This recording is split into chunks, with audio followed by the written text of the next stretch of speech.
So, for those of you who don't know, I'm a veterinarian. And it's not a common profession for nationals in my country. What drew me to this profession was a deep desire to understand nature. I wanted to know about biology. I wanted to know about the animal kingdom. And I wanted to know about the ecosystems that surround us. Now, when I graduated, my first job was at Al Ain Zoo in the UAE. Jackpot. I was working with more than 3,500 animals from more than 185 different species. It was a rare opportunity for a vet such as myself and a great challenge. And I'll tell you, I was thrown in the deep end. Now, veterinary medicine is not directly connected to conservation, but caring for all these animals from around the world taught me the importance of protecting our natural environment. And in doing so, I understood about the importance of our native environment, and I learned about my culture and my heritage. And I wanted to make sure we could preserve that. Now, not too long ago, we celebrated the 41st National Day. The UAE is 41 years old. Now, as a country, we're pretty young. We've developed so fast, and we've left the pearling, the fishing, and the coastal settlements for a modern metropolis with a varied and modern job market. This development has brought prosperity and opportunity to the people of this country who used to survive in these harsh environments and depend on scarce resources. However, this development has distanced us, the younger generation, from our natural environment and essentially our culture.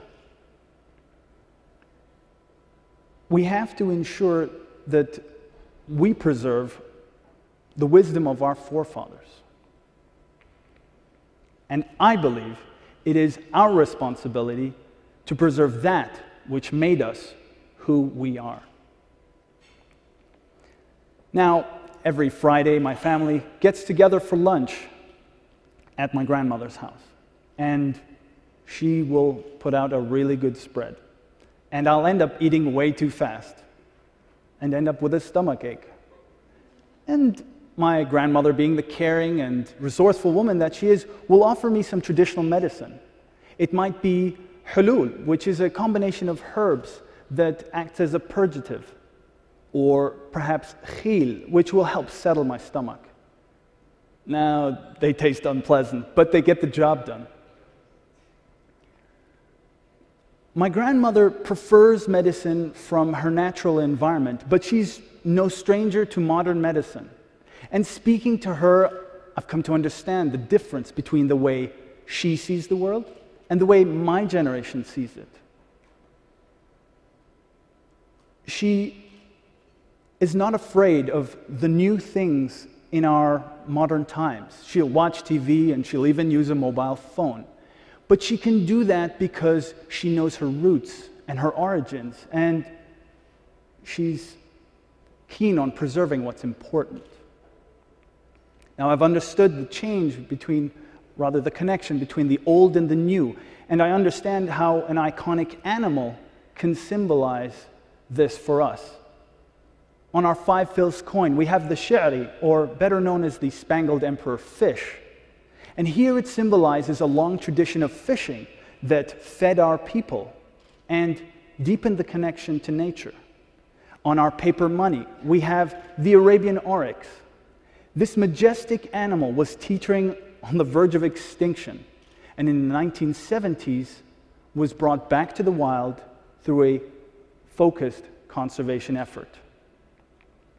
With examples like this, it's clear to me how we, as a people in this country, are influenced by our environment.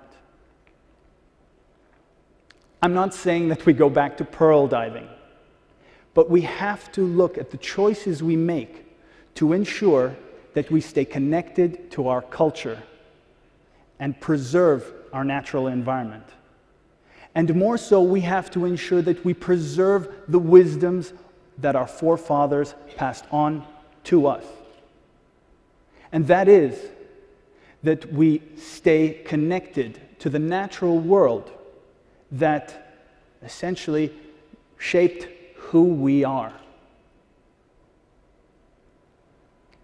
For young graduates in this country, I'm not saying that you go and get a degree in veterinary medicine or that you rush off into conservation. We all have jobs that either directly or indirectly have an impact on conservation. Whether you're a lawyer or a chef or even a stay-at-home parent, the choices you make have an impact. Now, the power is in our hands, and the choices that we make will influence our shared future.